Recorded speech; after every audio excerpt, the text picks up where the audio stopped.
Hi, everyone. Welcome to our webinar on Demio, and welcome again on LinkedIn if you're there. My name is WuQing, and I'm the community lead at Applied. And today our webinar is about creating an inclusive remote-first culture. And we're really lucky to be joined by Cam today. She is our head of people operations at Applied, and she helped us transition from an in-office culture and rapidly into a remote-first culture during COVID. And now we are an international team across multiple continents and thriving because of largely of Cam's wonderful efforts in creating an inclusive team. Hey, everyone. Cam. Hey, really looking forward to talking about remote first culture and hearing all the questions and comments that you have over the next hour. And while we're waiting for some more people to join, it's always really nice to hear where you're calling from and also what brings you here today. Is there something in particular that you're looking to find out about leading a remote team or being a remote employee? And we'll try to, as this webinar goes on, to answer all of the questions that you might have. And we usually have a very global audience. I'm based in New York and Cam is based in London. And sometimes we get people from Canada or even other continents as well. So it's always exciting to hear where you're calling from. So if you want, there's a chat bar in Demio where you can write where you're calling from, or on LinkedIn, you can also add a comment as well. Hello, hello, Charmaine from Michigan. Nice to meet you. And we also have a poll here to ask what brings you to today's event.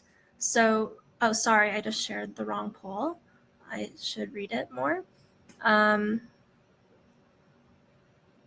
Sorry, here's the correct poll. What brings you here today? Are you applying for remote work? Maybe you're working for a remote company. Maybe you're leading a remote team, or you're trying to hire remote workers.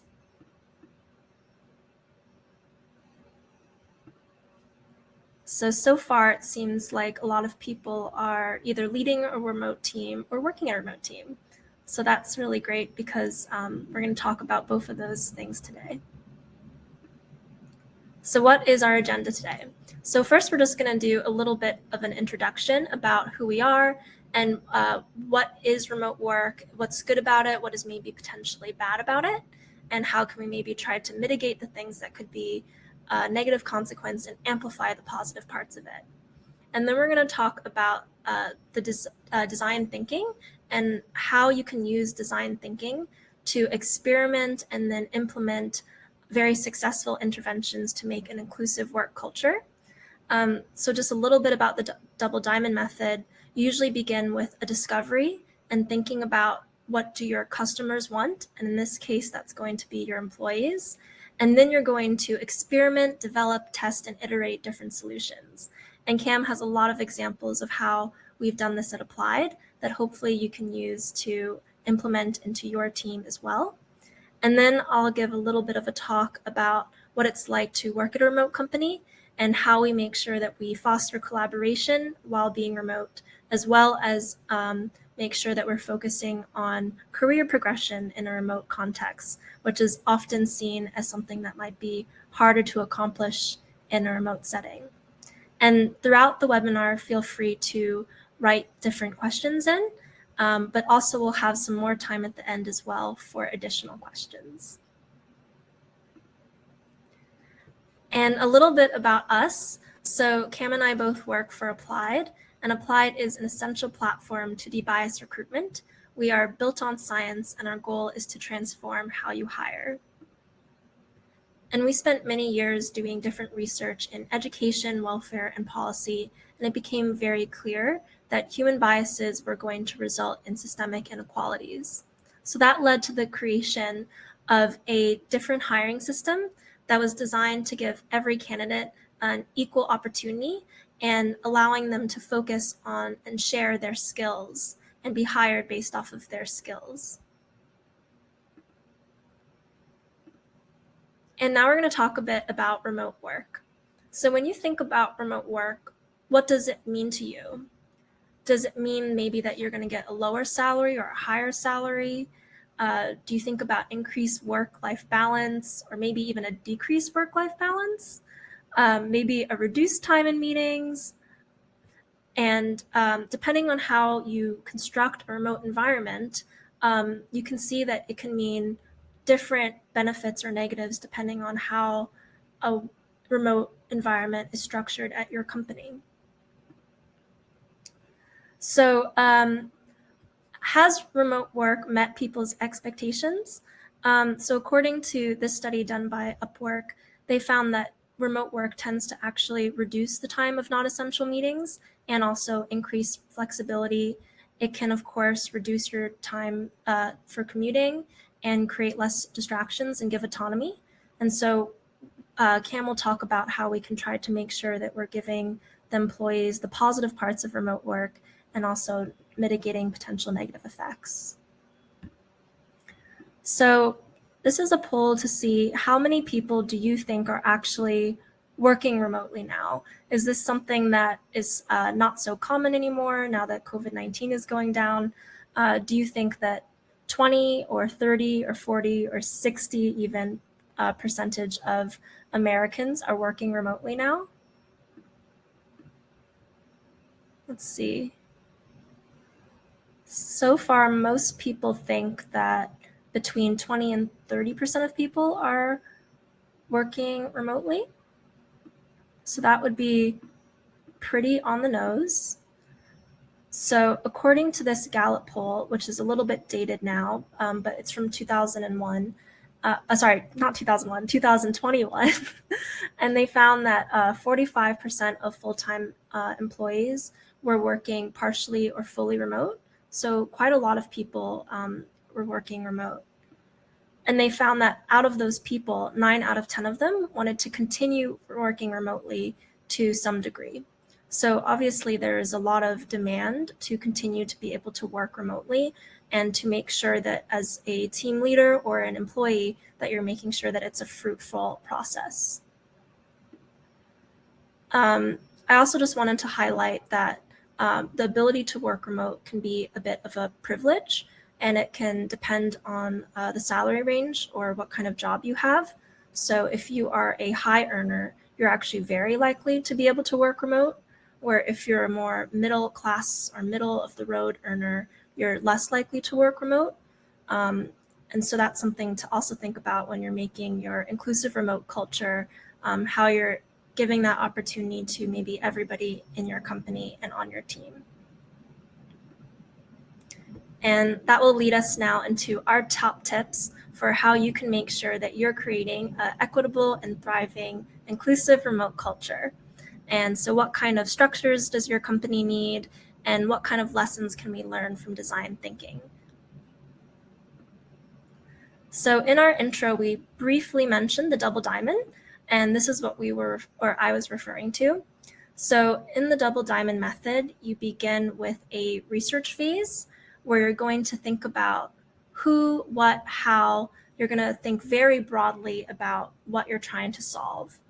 And then after doing some research, you're going to start to define your scope and your focus. And then you're going to expand again and do a lot of different tests and experiments of what could accomplish that goal. And then you'll narrow it down and create frameworks for delivery.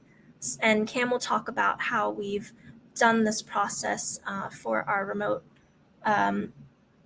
environment at Applied. Thanks, WuQing.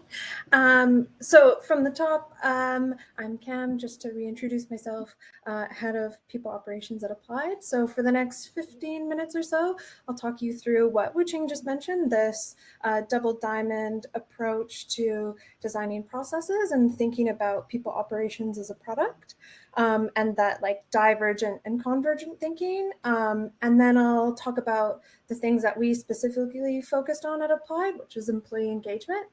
And then I'll kind of end with talking about the 3 keys to remote first success. So when we are first starting out for the research, we want to think about what do employees want?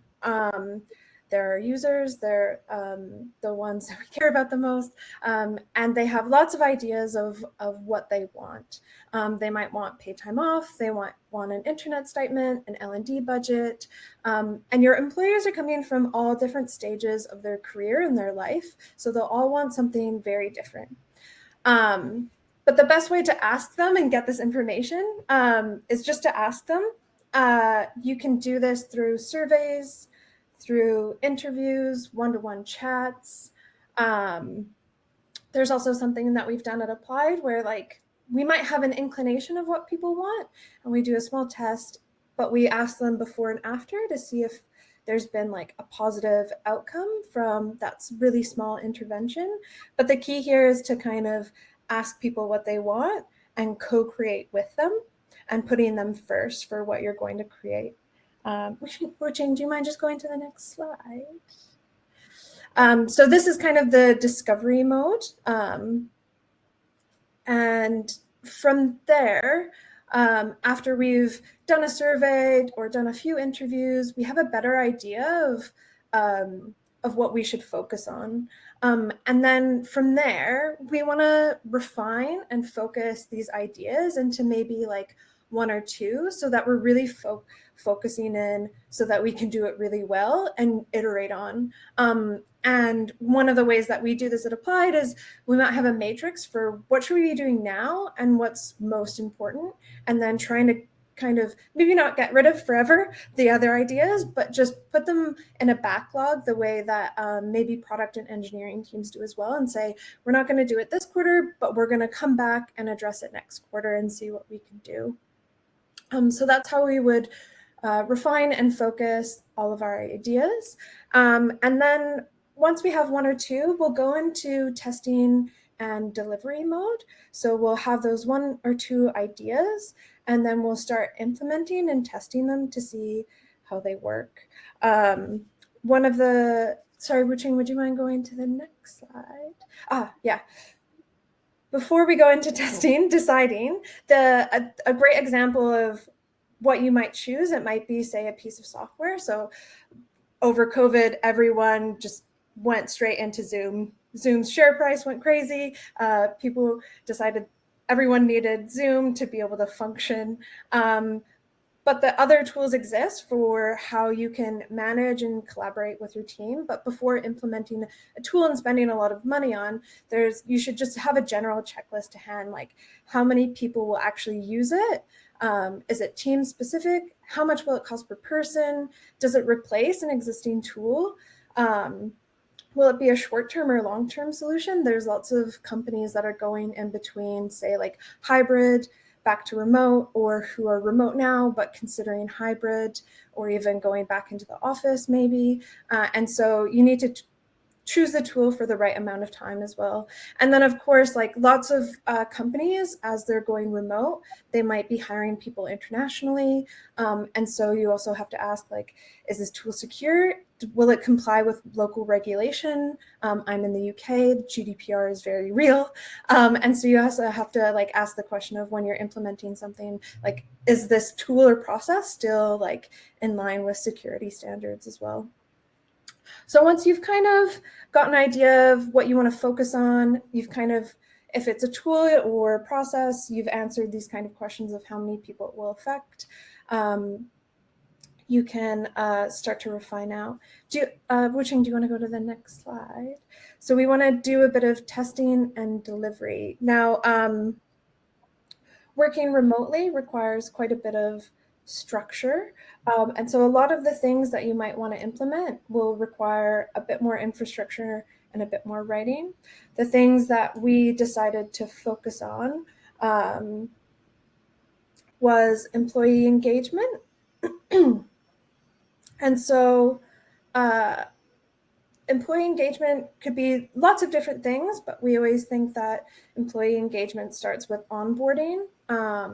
So where are people coming from, and what are the things they need to know most when they first start?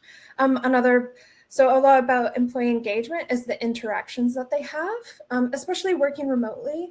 People can feel really isolated when they first start. They're like, what do I do? Who am I talking to? Do I have a meeting? Should I be in this meeting? Why am I not in that meeting? And so putting stuff in their diaries, but maybe not too many, is really important. And then also the relationship that they have with their manager. So having one-to-ones and having a structure for that, company meetings, and then any kind of dots that you can add along the way. So socials or pairing people up who would normally not meet with one another. So this is kind of what we've focused on in the last 2 years working remotely. And so I'll go back to kind of what we were talking about with the divergent, convergent thinking and putting users first, which means that where are people coming from when they join Applied? Who are they? Who's joining Applied?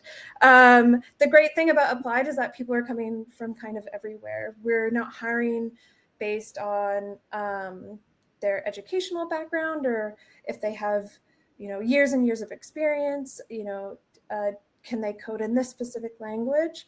Are they really young and sprightly? Have they worked at a startup before? So those aren't necessarily things that we're looking at. And so we have to think more broadly of what's the best experience no matter where someone might be coming in. What is the infrastructure that anyone would need to be able to come and work at Applied and have a really great employee experience. And as I said, we start with onboarding. We think onboarding is really important. We spend a lot of investment in making that a really great experience, but it's something that we've iterated over time. And the example that we have is the entry interview. An entry interview is just a few questions that we ask of the candidate, the new starter coming in, and of their manager. We started doing this a long time ago, but when we first started, it was just like a couple of questions. It was really simple. And then we learned we weren't getting quite enough information for when people started. So we added more questions in, and then we got feedback that like, oh, actually one of these questions is a bit too personal. Maybe get rid of that question. And so it wasn't just like okay, we've done this, it's over. It was like, okay, now another person has started. They do an entry interview. Oh, how did that go? Any feedback? No? Okay, on to the next one. And so we've redone this at least like maybe 3 or 4 times over the last 2 years when people have come in. And I think we're pretty happy with the questions. And it's just added a nice starting point for new starters and managers to really understand expectations, and also really starts building trust from the get-go when that person has started. When working remotely, you're not going to just like walk into an office and then there's people smiling and saying hi. You're kind of logging into a system and then you're like, I have to answer these questions, and then oh, but my manager's answered these questions. Now I know them a little bit more without actually meeting them. That's kind of nice, so that when you go into the meeting, kind of know people already to then start the conversation, which just reduces a little bit of anxiety when you're starting a new job, which is, yeah, really important when you might already be feeling isolated in a remote world. And then the next thing, as we talked about, I think we were talking about one-to-ones. So again, as I said, with employee engagement, it's about those like interactions that you have. So we have an internal wiki. This is where our one-to-one structure sits. We don't require notes for one-to-ones. We're kind of working on the fly. We don't dictate a lot, but we've, again, iterated on this page. So before we had something that was probably overly prescriptive. It was like, these are the questions you should ask. This is the outcome. You should maybe have some notes after you leave. It was very burdensome for something that was supposed to be unblocking people's time and prioritizing. And so again, we've iterated on this. So there's an expectation for what managers should be doing, for what individuals should be doing. There's some examples of questions that you can ask, both for the manager and the individual. And it's all made public so that, there's not some black box that managers go to get these questions. People can go in and read what questions they might be asked or not be asked. And it's all public and easily accessible for anyone on the team to see. And then the next thing was company meetings. This is definitely something that we've iterated on over time. Recently, we just moved from weekly meetings to fortnightly meetings. And we've also changed the format of those meetings a few times. And I think sometimes it's necessary to do this. Sometimes, you can get in a funk of just going, okay, and now we do this, and now we do this, and people start to get bored. And sometimes it's good to reintroduce, like, okay, we're going to change the format so that people kind of get more engaged. The good thing about our company meetings, and what I think is really important working remotely, is that they're the same time, same place, so that people can add structure to their week. They have an anchor that they can attach their week to. We also write all of our notes beforehand, so that during the meeting and when people are talking, you can, grab your dog. If you have a dog, go outside, go for a walk. And then all you have to focus on is people giving updates for what's already been written and what you've read about. But it adds this like double layer. The other thing about having this structure in place and having notes, it means that it's a bit more inclusive. It means that if someone's missed that meeting, they can go in, read the notes, and be fully up to date. Or if maybe at your company, someone is part-time and the day that you have the meeting falls on their day off, they'll always be able to know what's going on. They won't be left out in any way. As you can see, the screenshot that we have, this is from our Notion page, as a general agenda of like what to expect in the meeting. There's also, what is the sole purpose of this meeting? We want people to feel focused and energized when they leave. There's also like what you can do during this meeting. You can ask lots of questions. You can, raise concerns, those sorts of things. And then I think my favorite thing about the way that we've structured our company meetings is, we're still a behavioral science company, so we definitely believe in rank order effect. There's something called the bookend effect, where, if you go out for dinner and you get a starter, a main meal, and a dessert, you're more likely to remember the starter and the dessert than the main meal. And so if you have like not a great starter or not a great dessert, you're going to think that meal kind of sucked. And so for our company meetings at the top, we still want these meetings to feel a bit social. And so at the beginning, we ask employees to share the recommendations that they have. It means that people can start off by saying like, oh, I watched this movie, it was so good. Or, I just made this recipe last night. Everyone should be eating this like next week. It was delicious. And it starts off with like allowing people to kind of share a little bit about them, which also builds a lot of trust. Again, like working remotely, you can feel isolated and sometimes your teams can get siloed. And so hearing from people that might be something a little bit personal about them just like helps you get to know people and trust them a little bit more. And then at the end of the meeting, something that we also try and do is read out quotes from candidates and customers. And this, again, like adds this nice feeling where it feels like we're a little bit more connected with the people who use our product. One of our values is to champion the user. And so that doesn't just mean candidates and customers, but also our employees. And so having this bookend effect for company meetings really like breathes life into that value and makes those meetings just like a little bit more meaningful. And then on to the next one. One of the ways working remotely, you might not see people for a few months. And so adding in these little socials throughout the year is really important to make people feel engaged, make them feel a little bit closer to the rest of the team, building that trust and feeling like you're a bit more part of something, because sometimes when you're just looking at a screen, it can, as I said earlier, it can start to feel isolating. But what we do at Applied is every month we match two people or one person from different teams, so someone that they probably wouldn't work with, and it's their job to plan out a social together for that month. So in the past, we've had clay making, we've had a magician, which was very silly. So it's all stuff that people will find interesting and entertaining and gives people a bit of time to have FaceTime that isn't about work. I'd also say like to make those kinds of events more inclusive, as well as I know for some parents, they have very strict deadlines for like dinner with family, or even if you're not a parent and you have like, you know, some non-negotiables, I need to be at my gym class at this time. And so making those monthly virtual socials a bit closer to when work hours are can be really helpful so that people aren't excluded. And then the other thing that we do at Applied, which again builds that trust and make people feel a little bit more connected, is we use Slack, and we have a Slack bot called a donut. And again, it matches people randomly so that they can take a half an hour every 2 weeks to have a coffee together and just chat and get to know one another, and make them feel a little bit closer together, which yeah, is also one of my favorite things at Applied.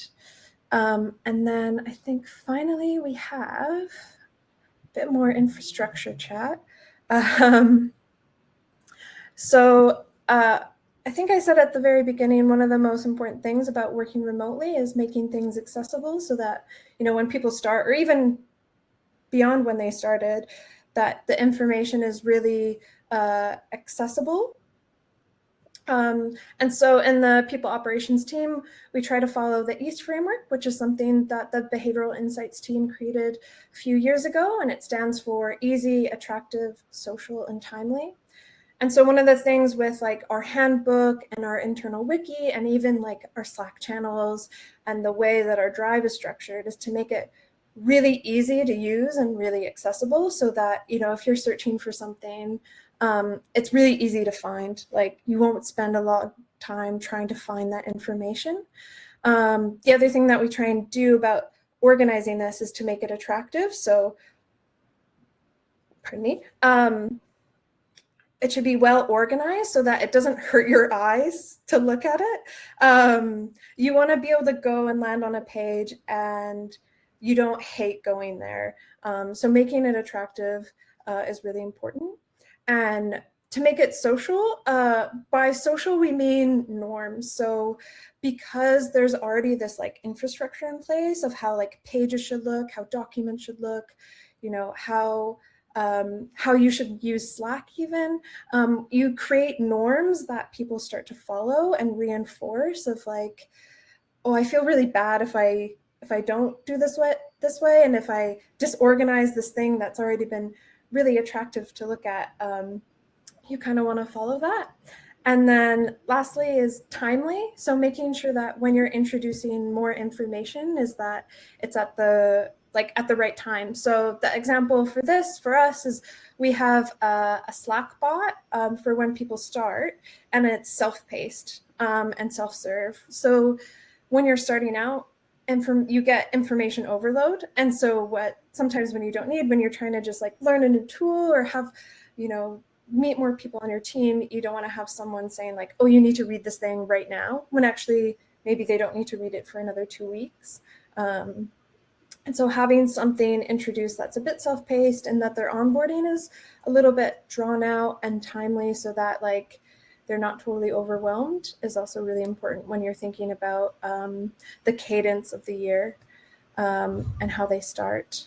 And then finally, now that I've talked a bit about like iteration, putting users first, and co-creating, I wanted to leave you all with what I think are the 3 keys to a successfully remote first culture. As I just talked about, having infrastructure in place is really important. So all the tools that you use, making information really accessible will help a lot, having it being remote first, like having lots of writing so people can just read. It also makes it more inclusive for people who might have to miss a meeting or two. The second thing is having a culture for sharing. So I talked a bit about our team meetings, and being able to kind of bring a bit of yourself to work definitely helps create a feeling of psychological safety, which helps people bring their ideas forward, which is really important when you're trying to innovate on a constant basis. And then lastly, making sure that your company leaders are bought into remote work is really important. I've seen lots of articles recently about people applying to jobs, being really excited to work for a remote company, and then months later, 2 months later saying, oh, you need to come into the office 4 days a week. And so when you're kind of building out this remote culture, you need to make sure that there's lots of buy-in, and that also the leaders at your company are kind of showing that they're bought into remote culture. So those are the 3 keys I think will lead to a successfully remote culture. That's it for me. I'll try and answer more questions in the chat, possibly at the end if we have time. But I think I'll hand it over to WuQing, who's going to talk about her own experience working remotely. Thank you so much, Cam. I learned a lot from that. And I think we have 2 questions that we can just answer now. Jana has a question about how do you make sure that socials are close to work hours when you have international employees working in different time zones? Yeah, for sure. So one of the things that we do is when we're a bit stricter on this, so we require some overlap with employees, a 4-hour overlap with international employees. I think if you have a bigger team, there's more opportunity to have more socials that will be specific to those time zones, so also that those people are excluded. The other thing that I didn't mention that we do is we have lunch and learns. So every month in between when we have team meetings, we also have an hour where anyone on the team can kind of teach the rest of the company something that they've learned recently, which I think we would also treat as a way of people to come together like over lunch socially and learn something new, which is also another way to address the time zone issue. And also the Donut app that Cam mentioned, you get to schedule that with the one other person that you're meeting with. So that gives also a lot of flexibility if the person can't make it to a monthly social. And I think also our whole company meetings, now that Cam has added that part where we all talk about something that we are interested in, that acts as another type of twice a month mini social to some extent as well. And then every single person in our company can make it to that meeting. We have another question about with longer term employees who are onboarded 5, 10, or 15 years earlier, whose onboarding experience is not like the new hires within the last 3 years, do you ask a longer term employee to be re-onboarded? Yeah, basically that was the question. Cool. I mean, we're still a relatively young company. We haven't been around for 10 or 15 years. But what I do ask people sometimes when we iterate on certain onboarding sections, I'll actually ask people who've been around the longest and say, oh, what do you think of this? Like, how has this changed?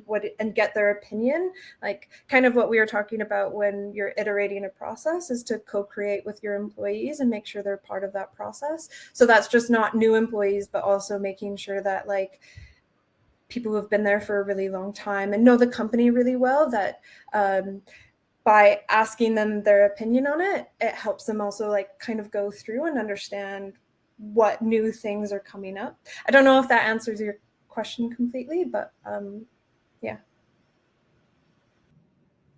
I'm guessing maybe Umo's maybe curious about if the person didn't know anything about Slack or didn't know how to use Notion. How do you maybe make sure a manager that's never done that before can now implement that process and share it with their team?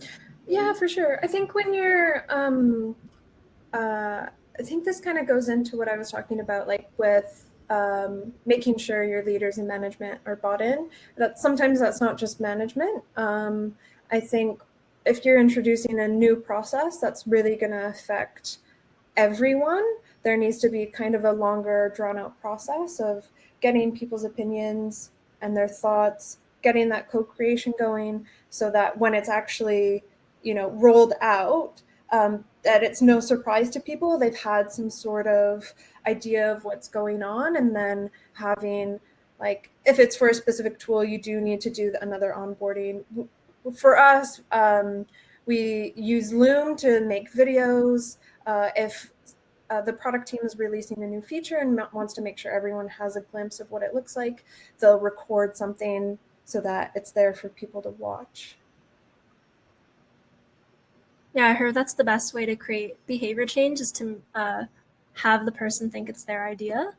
then they are likely to follow through with it. So when we had our poll about what brings people here today, almost half the people said that they're either currently working remotely or applying for remote work. So this section will be very good for you. So how can you work in a remote team and make sure that you're thriving as a remote employee? So I mentioned in the beginning that there are some pros and cons for working remotely. And sometimes one of the cons can maybe be that it's harder to be very visible or maybe take initiative or to be seen by higher up leadership because you're sitting at home and you're not necessarily meeting people in the hallways or able to be just literally as visible as you might be in an office. So, and if you are a manager, these tips are also good to help make sure that your employees have the opportunity to have career progression as well. So this little section is about how you can make sure your employees are having the opportunity to exhibit their passion even remotely. And these slides were actually developed along with our Chief of Product, Nufar, and these are specifically her tips for how you can foster this in your own teams.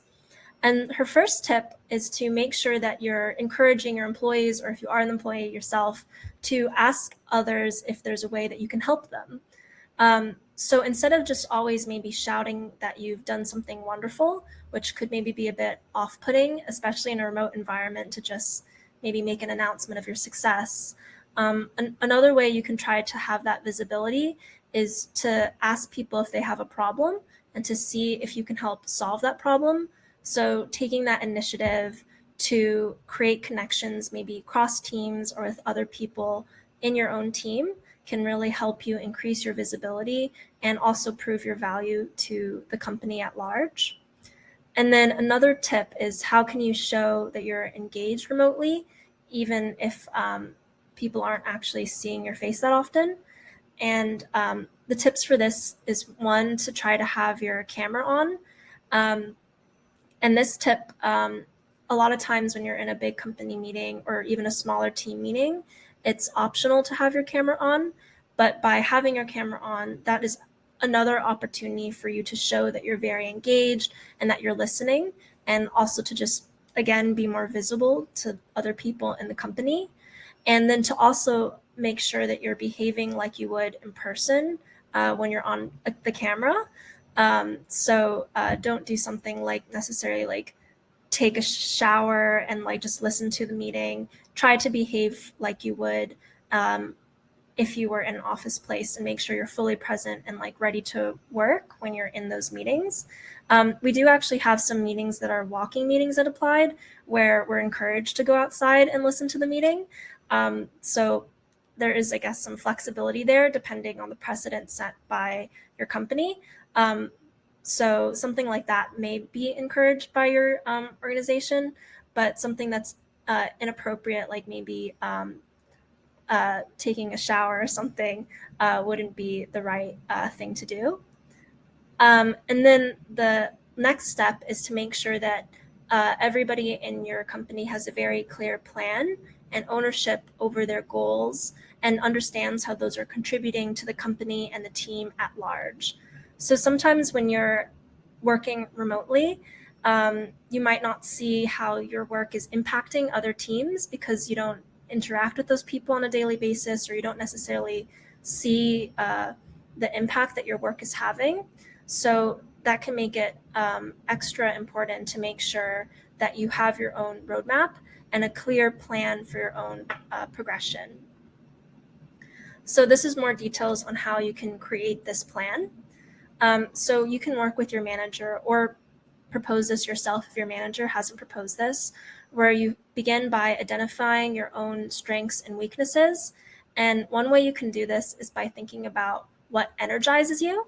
And if something energizes you, that might be one of your strengths, or it could also maybe be a weakness.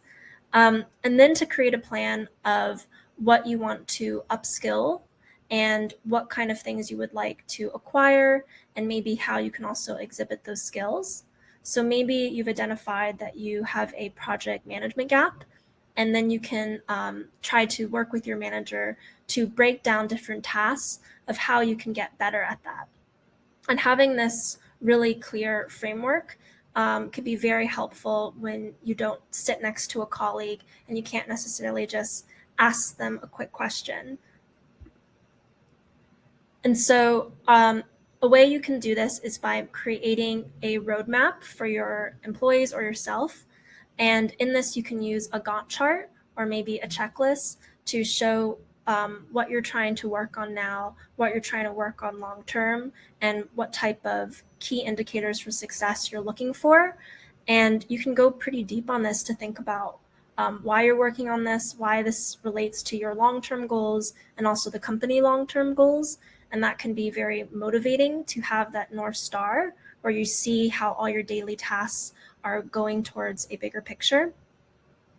And then once you have that roadmap, it's important to continually ask for feedback.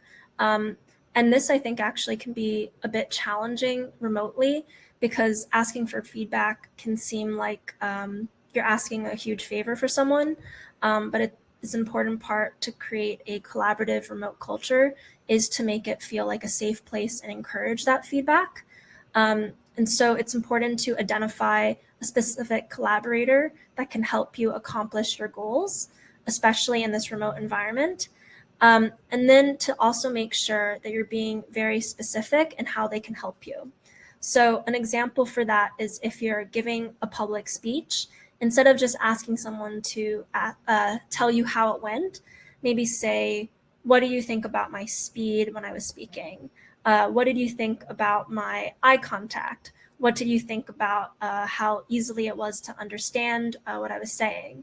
And the more specific you are for your feedback, that will also help your growth and also make it simpler for the person giving you feedback to actually know what they're supposed to tell you.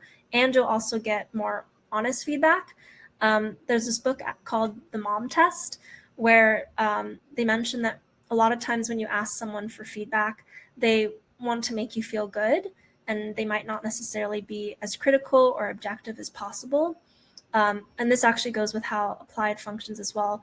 So the more specific you are, and if you've identified what you're trying to work on, you're going to get clearer responses. And then once you have that roadmap and you start asking for feedback, you can also begin to map other types of resources and stakeholders that you might need to plan your own or your employees' learning and development.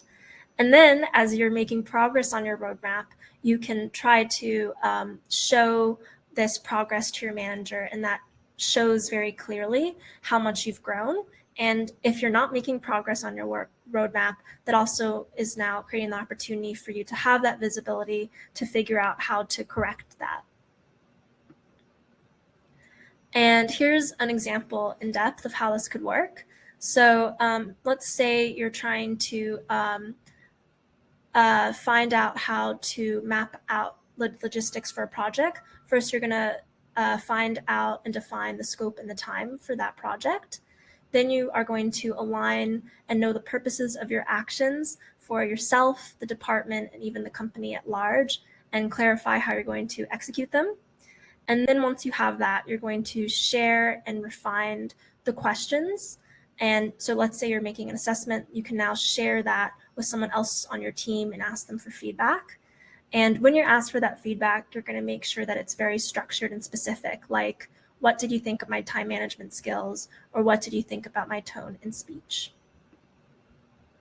And so in summary with that section, to have remote career progression, you need to first make sure that you're making a plan and identifying the strengths and weaknesses of your employee or yourself and figuring out what energizes you, and then defining what you're trying to accomplish in the future and maybe upskilling yourself.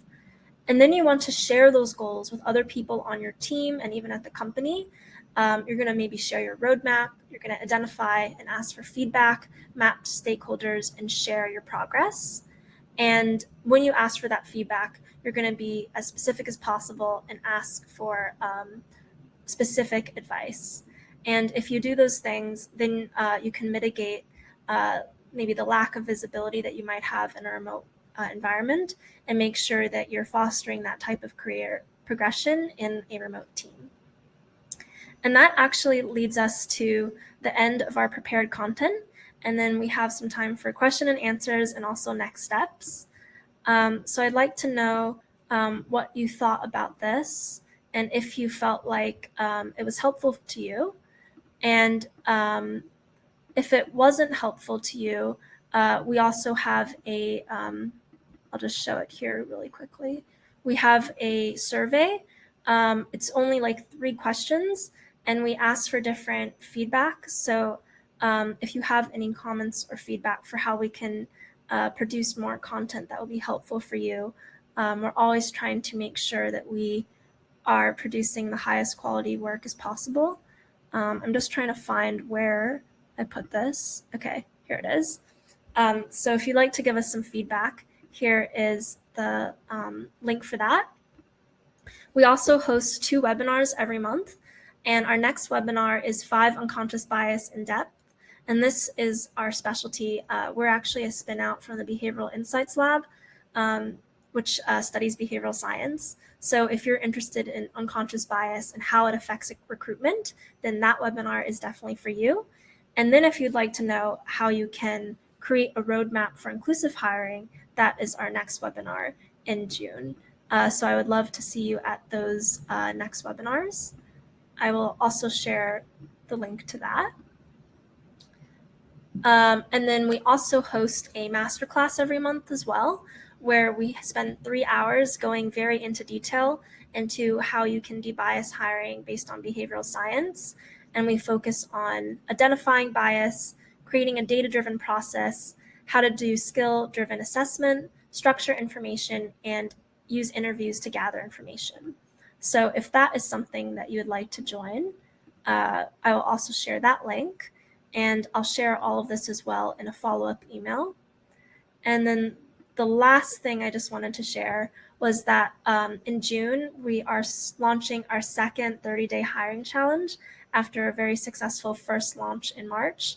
And in this, we have the opportunity for you to have a more conversational interaction with us and to work as a team to improve your hiring with a group of like-minded, passionate professionals. So if you'd like to join this challenge and this community, then you can also register your interest there. And then that just brings us to quickly mentioning a bit more about what Applied is. So we call ourselves an ATS Plus, and we help empower hiring professionals to find very skilled talent based off of structured hiring. And if that's something that you'd like to learn more about, then you can also fill out this poll, and then we'll be in touch. And then just in the final note, now we have time for more question and answers. If you have any questions, and that could include a question about coffee or even art history. And of course, about hiring and also remote teams. Well, thank you, Tom, for your positive feedback. I'm really glad that you took a lot of notes, and we'll bring them back to your team. And if you have any further questions, feel free to reach out, and we're always happy to help. Does anybody else have any questions or comments? Or how often is remote work a leadership position? That's a good question. Thank you, Irma. I can try and answer that question. I've actually seen a few companies make new hires that are specifically head of remote. I don't know the exact details of it, but I think it's definitely a new trend just because, especially if you're on a global team, I think there's a lot of stitching together that you might have to do in terms of hiring a global team that's completely dispersed, adding lots of, as I mentioned about that, like checking off those questions when you're introducing a new piece of tech. A lot of that has to do with like having an IT team where they have to do their due diligence. And so hiring a head of remote who might be specialized in exactly that could be really beneficial, especially if you're a very large company working over multiple countries.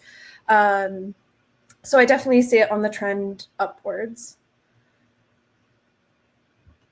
And at Applied, we're a completely remote first team, so all of our leadership is also remote.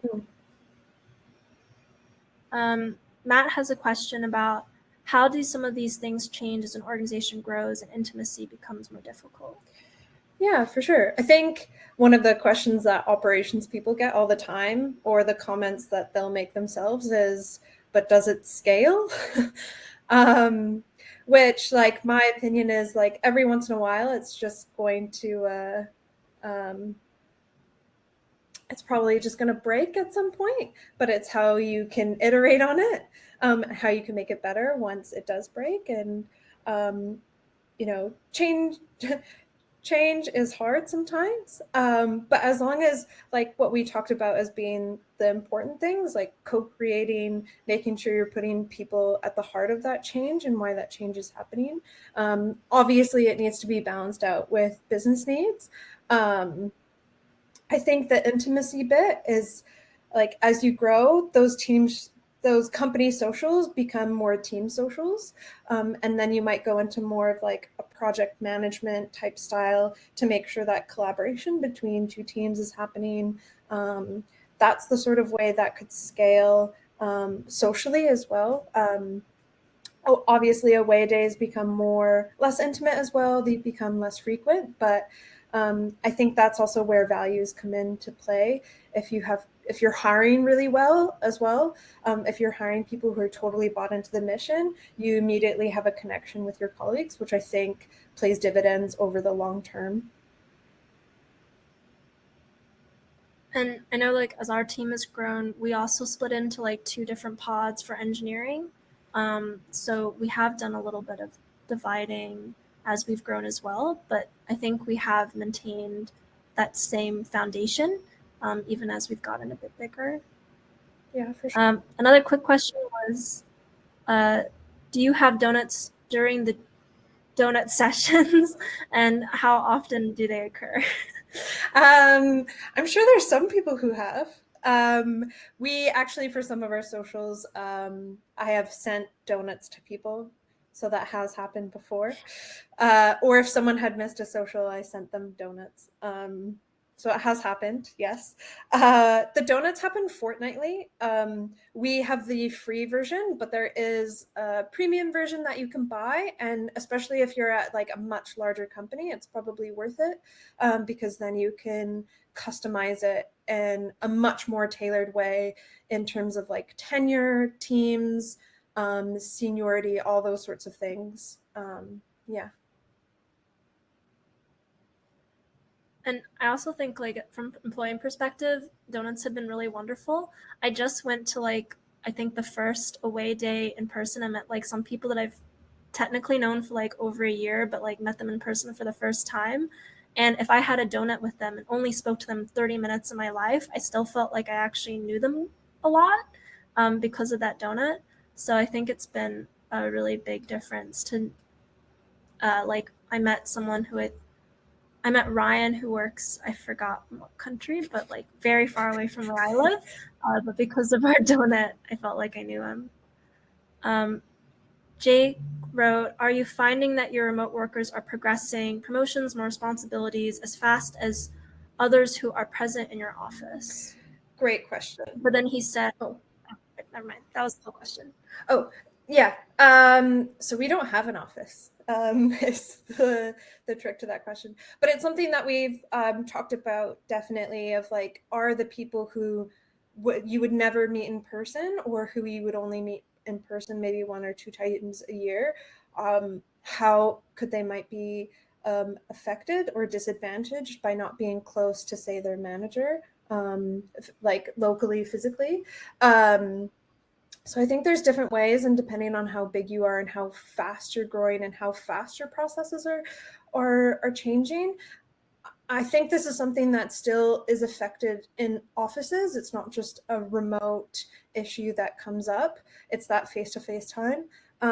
Is that having a really good progression framework, but also when you're doing any kind of review for those promotions, that what are the sorts of questions that you're asking, there was a Harvard Business Review article not that long ago talking about how when you're doing those kinds of reviews and making those kinds of decisions, making sure that you have some sort of rubric, which is also something that's built into our own platform in terms of the SIF questions that we ask, is that there's a rubric for how we're assessing people against, and that is the same way you should be assessing for progression. So the example in that article was around how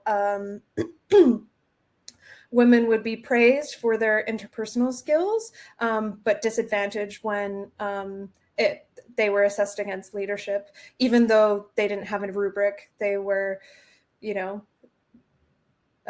disadvantaged because they didn't have leadership skills, but they were never assessed against that sort of thing. So if you have a rubric in place, it definitely aids in making that more fair across the board. Yeah, and I think that also works with having those personal roadmaps and goals, because then it clarifies to everybody what you need to accomplish to have that promotion, and that can really help motivate the employee and also make it very clear how you're going to achieve that. And then Uma said, is it important that leadership start the socials or recommendations at a meeting, or is it better to have newer hires or non-management to own socializing? Yeah, I think that's a really great question. Who owns culture, right? I think this kind of culture piece about socializing has to come in different place. One, management are the ones who have to say, like, do we give employees budget to do this or do we not? Are we going to allow employees to socialize at lunchtime like we do for lunch and learns, or are you not going to do that? So in a way of starting it or recommending it, it's the enabling those things to happen and then creating structures so it's more systematized than ad hoc. But I think it's also okay if it's ad hoc.